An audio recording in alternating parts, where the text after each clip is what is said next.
정말 아직도 우리 사회 밤이 무서운 세상입니다. 김유진 아나운서. 네, 지난 3월 25일 새벽 4시 대전 중구의 한 골목길에서 한 여성이 30대 남성에게 무차별 폭행을 당하는 일이 벌어졌는데요. 허허. 당시 상황 영상을 보면서 설명해 드리겠습니다. 새벽 시간 건물 밖으로 나온 여성에게 한 남성이 다가갑니다. 이제 그리고는 말을 거는가 싶었는데 갑자기 이 여성의 머리채를 잡고 얼굴을 연달아 가격하는 모습을 볼 수가 있는데요. 그 바람에 여성은 지금 주저앉고 말았죠. 세상에. 그런데 남성의 폭행 거기서 그치지 않습니다. 이 남성은 여성을 자신의 차량 쪽으로 끌고 가서는요. 여성이 차에 타지 않으려고 완강하게 저항을 하니까 계속해서 무차별 폭행을 가하고 있는 겁니다. 이제 그리고는 지금 차량 문을 세상에. 열어서 여성을 강제로 차 안으로 밀어 넣는 모습까지 볼 수 있었습니다. 지금 상당히 긴박하고 지금 위험한 순간인데요. 지금 왜 저런 일이 벌어진 걸까요, 김복준 의원님? 저 두 사람은 과거에 연인 사이였다고 어허. 해요. 제가 과거라고 하니까 헤어졌다는 뜻이겠죠. 네. 그래서 아마 교제 당시에 저 남성이 여성에게 돈을 좀 빌려줬던 것 같습니다. 아. 그런데 이제 아마 헤어지면은 뭐 서로 갚거나 이래야 되는데 그 돈을 돌려주지 않으니까 그 대화 이제 돈 내놔라 뭐 이런 거겠죠. 그런 저 대화 시도 과정에서 이제 여성이 응하지 않으니까 이 폭행을 했다고 그러는데 저 사람은 아마 제가 생각할 땐 빌려준 돈보다 아마 저 치료비로 물어줄 돈이 더 많을 것 같습니다. 네. 내가 보니까 친구 간에도 가까운 사람끼리도 저 돈 거래 빌려주고 하는 거 하지 말래잖아요. 네. 하나 추가합니다. 그러니까요. 연인 간에도 돈 빌려주는 거 안 해야 되겠습니다. 그러네요. 일리가 있습니다. 관련해서요. 경찰 얘기 들어보시고 이어가 보도록 하겠습니다. 돈 손에 이제 뭐 빌려가는데 앉아가지고 차 안에서 들어가서 얘기를 하자. 이제 안 간다고 하고 뭐 주저앉고 이런 과정에서 약간 신경이 있었던 것 같더라고요. 하지만 김유진 아나운서 두 사람 사이에 과거에 금전 거래가 있었다 하더라도 지금 저 상황에서는 누가 좀 말려야 되는 거 아닙니까? 그러니까요. 굉장히 걱정스러운 상황이잖아요. 다행히 인적이 드문 새벽 시간이긴 했지만 근처에 지나가는 차량 한 대가 있었고 아, 그래요? 이 운전자가 폭행 장면을 목격하게 됩니다. 허허. 이후 상황 영상으로 설명해 드리겠습니다. 여성이 차량에 타지 않으려고 저항을 하고 이 남성은 그런 여성을 바닥으로 밀어뜨리면서 계속 폭행을 했습니다. 그때 지금 차량 한 대가 골목길 저거네요. 안으로 들어왔잖아요. 이 여성이 지나가던 차량을 향해서 살려달라 이렇게 소리를 치니까 운전자가 차를 세우고 차 밖으로 나옵니다. 네. 이 운전자가요 남성을 말리면서 대화를 시도하고 지금 그러고 있는 모습인데요. 이후의 상황이 참 의외의 상황입니다. 갑자기 순찰차가 현장에 왔네요. 출동을 한 거예요. 그리고는 남성을 현행범으로 체포를 했습니다. 야, 진짜 박성 변호사님 어떻게 순찰차가 마침 저 골목길을 순찰하고 있었나요? 어떻게 때마침 왔을까요? 이 맞는 여성도 말리는 운전자도 경찰에 신고를 하지는 못했습니다. 그런데 이 장면을 심각하게 지켜보고 있는 사람이 있었습니다. 바로 CCTV 통합관제센터의 요원이었습니다. 세상에. 이 요원이 이 폭행 장면을 목격하고는 역시 이 통합관제센터에 24시간 상주하는 경찰에 알렸고요. 경찰이 곧바로 지령을 요청하면서 현장에 출동한 경찰이 가해 남성을 현행범으로 체포하게 된 것입니다. 와, 대박 사건입니다. 정말 이분은 정말 CCTV 관제 요원은요. 정말 대단한 일을 하신 거예요. 그분의 얘기 직접 들어보시고 이어가 보도록 하겠습니다. 저희가 카메라로 보고 있었는데 그 남성분이 손짓을 하고 계셔서 너무 수상해서 그쪽으로 카메라를 돌렸어요. 돌렸더니 여성분의 머리채를 잡으시고 끌고 가는 장면이 있었습니다. 그래서 저희가 그쪽을 집중적으로 관제하였습니다. 저희가 관제를 하면 경찰분이 항상 24시간 상주에 계시기 때문에 저희 본 거를 바로 경찰분에게 말씀을 드리면 경찰분께서 지구대로 지령을 내리십니다. 저 CCTV 통합관제센터 요원의 눈에 딱 걸린 조금 전에 그 나쁜 정말 파렴치한 남성은요. 경찰에게 현행범으로 체포됐고 앞으로 이제 법의 처벌을 받을 거예요. 그런데 조금 전에 그 보셨던 정말 의로운 분 CCTV 관제센터 요원 그 맨눈으로요. 해결하는 일이 정말 여러 건이 있었다면서요. 안진용 기자님. 네, 지난달 22일 오후 7시 대전시 대덕구였는데요. 한 남성이 쇠파이프를 훔쳐가는 것을 CCTV 관제센터에서 확인을 하고 이 남성을 현장 검거하는 일이 있었습니다. 어허. 관련 영상 준비되어 있습니다. 길 한복판에 한 손수레가 세워져 있습니다.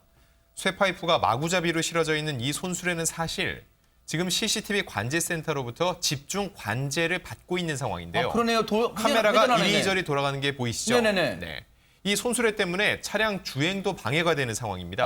차들이 겨우 손수레를 피해가는데도 손수레 주인은 어디로 갔는지 도무지 보이지가 않습니다. 아하. 그런데 잠시 후 저 멀리서 한 남성이 걸어오는 모습이 보입니다. 그러네요. 이 남성의 어깨에는 잘 보시면 쇠파이프가 가득 들린 모습인데요. 비틀비틀하네요. 네. 네, 이 어디선가 쇠파이프를 훔쳐온 겁니다. 아하. 그렇게 훔친 쇠파이프를 손수레에 싣는 남성. 비주육이 튀어나온 긴 쇠파이프 때문에 지나가는 차량 운전자가 삿대질을 하고 지나가기도 합니다. 아하. 하지만 다행히 이 모습을 포착한 관제센터에서 경찰을 출동시켜 결국 이 남성 현장에서 체포됐습니다. 야, CCTV 관제센터가 진짜 범죄 예방에 천병 역할을 하네요, 진짜 하재근 평론가님. 네, 정말 중요한 역할을 하고 있는데 지난 3년 동안 대전시 관제센터 CCTV에 포착된 사건들이 네. 폭력, 절도 등 해가지고 총 2,168건이라고 합니다. 네. 이 중에서 254건이 현행범으로 검거가 됐다고 합니다. 아하. 이 관내에 지금 CCTV가 설치가 돼 있는 게 5,650여 대라고 하는데 네. 이것을 지켜보는 관제사분이 총 61명이라고 하거든요. 네. 61명의 분들이 정말 큰 역할을 하고 있는 것 같습니다. 야, 정말 중요한 역할을 하시는 CCTV 통합관제센터 요원분의 얘기 마저 들어보시고요. 이어가 보도록 하겠습니다. 저희가 구별로 CCTV가 있고요. 개인당 300대 정도로 CCTV를 보고 있어요. 그래서 한 16분할이나 8분할로 보다가 저희가 사건이 발생하면 그 장면만 확대를 해서 줌을 해서 보게 됩니다. 주간에는 50m에서 100m가량까지 볼 수 있고요. 또 야간에도 적외선 카메라이기 때문에 사람의 얼굴 같은 게 식별이 가능합니다. 지자체에서는요, 그냥 저분들한테 표창장 주고 그런 걸로 끝내지 말고요. 저분들 하루 종일 물론 교대 근무가 있고 조별 근무가 있겠지만 저 수많은 CCTV 모니터 화면을 보고 있으면 얼마나 눈 건강, 허리 건강 다 안 좋으실 거예요. 그러면 지자체에서요. 월급만 준다고 다 그렇게 끝내지 말고요. 눈 보호할 수 있는 거, 허리 건강이 좋은 치료도 좀 병행해 드리면 저분들 더 신명 나지 않을까 그런 생각을 해봅니다. 부탁을 드리겠습니다.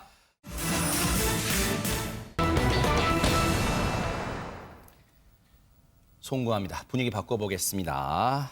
자, 수상한 남자가 아파트에 등장했다는데 이 행동 정말 기괴합니다. 안진용 기자님.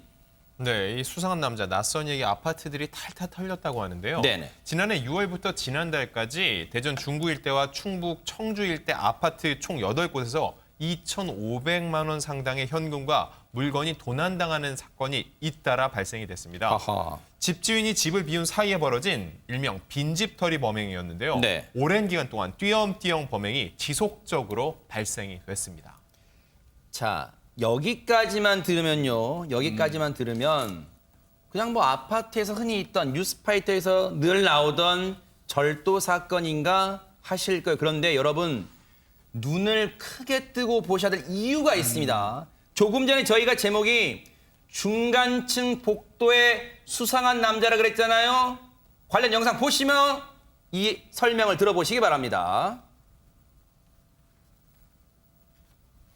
네, 지금 이 영상을 보시고 나면요, 아마도 어떻게 이런 일이 벌어질 수 있을까 정말 소름이 끼칠 정도의 범행 수법인데요. 이 범행 수법 영상으로 시청자분들이 보시면 아마 깜짝 놀라실 것 같습니다. 지금 보시는 영상이요, 아파트 빈집털이범이 범행 대상을 정한 뒤 집주인이 현관 비밀번호를 누를 때까지 중간층 계단이 숨은 채로 직접 촬영을 한 건데요. 세상에. 지금 집주인이 귀가를 하고 현관 비밀번호를 누르고 있잖아요. 이것을 몰래 촬영을 하는데 성공을 합니다. 이제 그렇게 비밀번호를 알아낸 뒤에 어느 늦은 밤 범행 대상으로 삼았던 집으로 찾아가는데요. 어허. 그리고 집이 비었는지 확인을 하기 위해서 현관문에 귀를 대고 인기척을 살피는 모습입니다. 또한 범인이 얼마나 치밀했는지 알 수 있는 범행의 장면 지금 보실 수 있는데요. 지금 범행 전후에 미리 준비해온 옷을 지금 갈아입는 그런 모습까지도 CCTV에 고스란히 담겼습니다. 하재근 평론가님, 우리 보통 저 장면 보니까 저도 오늘부터 습관을 고쳐야겠는데요. 현관은 비밀번호 누를 때 이렇게 안 하잖아요. 그냥 대놓고 거리를 멀찌감치 두고 누르잖아요, 번호를. 그러니까 보통 통상적으로 옆에 사람이 있으면 경계를 하지만 저 경우에는 누가 있다는 걸 모르고 그러니까 계단에서 누가 숨어서 저렇게 촬영을 한다는 걸 상상도 못 하잖아요. 상상도 못하죠, 진짜. 당연히 아무도 없다고 생각하고 이렇게 태연이 이렇게 방심하고 눌렀는데 네. 위에서 저렇게 카메라를 줌으로 당겨가지고 네. 몇 번을 누르나를 보면서 촬영을 한 거예요. 나하. 너무 섬뜩한 건데 네. 요즘에 카메라 광학기기나 스마트폰 카메라나 이런 게 기술이 굉장히 발달해가지고 네. 그 이 줌 배열이 아주 높아졌거든요. 아하. 그러니까 아마 저런 그 범행이 가능해진 것 같은데 저런 식으로 비밀번호를 이제 알아낸 다음에 네. 바로 범행을 한 게 아니라 일단 시간을 두고 기다렸다가 나중에 그 집에 가서 초인종을 한번 눌러보고 안에 사람이 있으면 아 있구나 하고 다시 돌아가고 응답을 안 하면 아 빈집이구나 하고 비밀번호를 누르고 들어갔다는 세상에. 거죠. 앞뒤로 저렇게 옷까지 갈아입으면서 정말 용의주도하게 범행을 한 것 같습니다.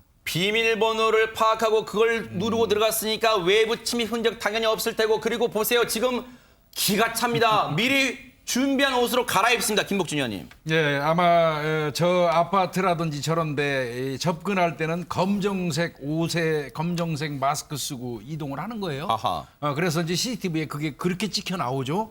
근데 막상 이제 이 범행하고 난 이후에는 미리 준비했던 파란색 그 어떤 그 옷하고 흰색 마스크로 바꿔서 해버리는 거죠. 그러니까 경찰이 CCTV를 분석할 때 각각 다른 그 옷차림새다 보니까 굉장히 애를 먹었을 겁니다. 네. 그런데 이제 뭐 결국은 검거를 한 거지만 굉장히 치밀하게 준비했던 범인이에요. 그리고 이제 제가 꼭 한마디 꼭 말씀드릴게요. 이거는 그냥 습관 들이셔야 됩니다. 저는 그렇게 합니다. 현관문 누를 때요 간단해요.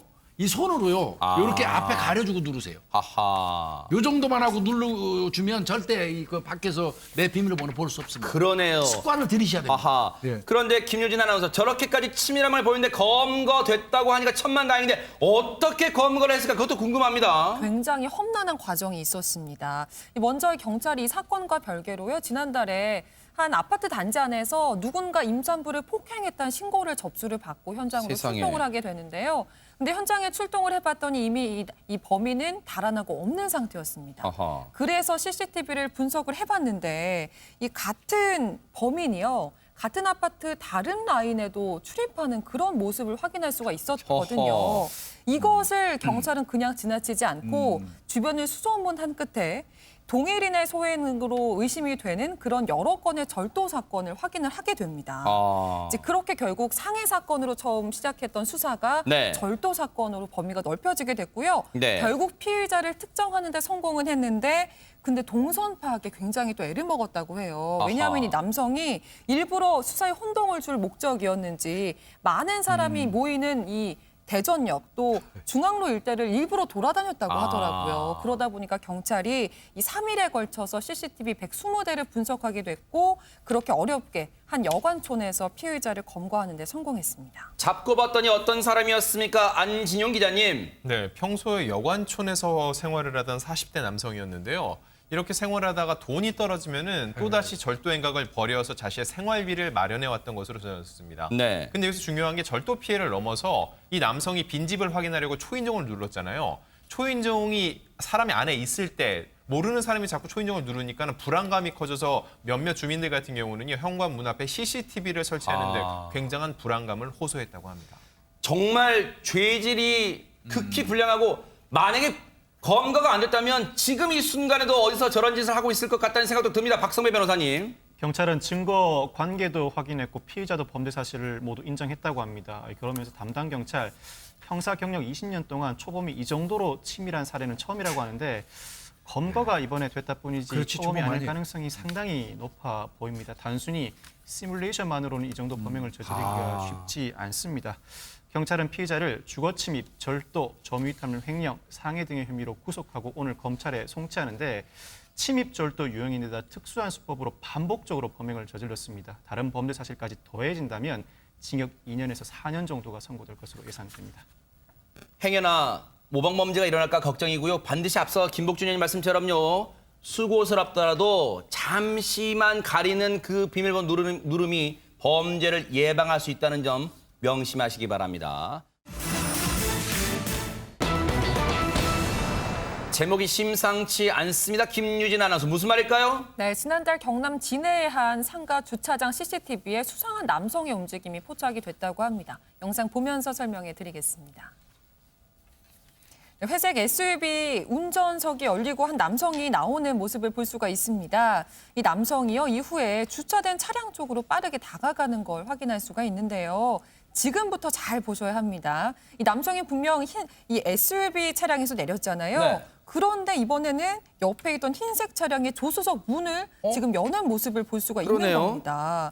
이 남성이 그리고서는요, 그 흰색 차량 안에 들어가서 뭔가를 찾는 듯 하더니 지금 아까 내렸던 회색 SUV를 타고 사라져 버렸는데요. 어허. 얼마 후에 검은색 옷을 입은 남성이 이 흰색 차량의 운전석에 들어왔는데 이 사람이 진짜 운전자였던 거예요. 뭔가 좀 이상한 상황이죠. 결국 경찰이 출동하는 일까지 벌어졌습니다. 경찰까지 출동했습니다. 무슨 범죄가 일어난 걸까요? 안진영 기자님. 네, 저 흰색 차량의 조수석을 열었다가 회색 SUV를 타고 도주한 남성 바로 차량 터리범이었습니다. 아하. 이 남성은요, 이 문 열린 차량을 노린 후 절도 후에 도주하는 행각을 벌인 건데요. 이 피해 차주는 볼일을 보고 돌아왔다가 차량에서 휴대폰 거치대 그리고 SD카드가 없어진 것을 알고 경찰에 신고하게 된 겁니다.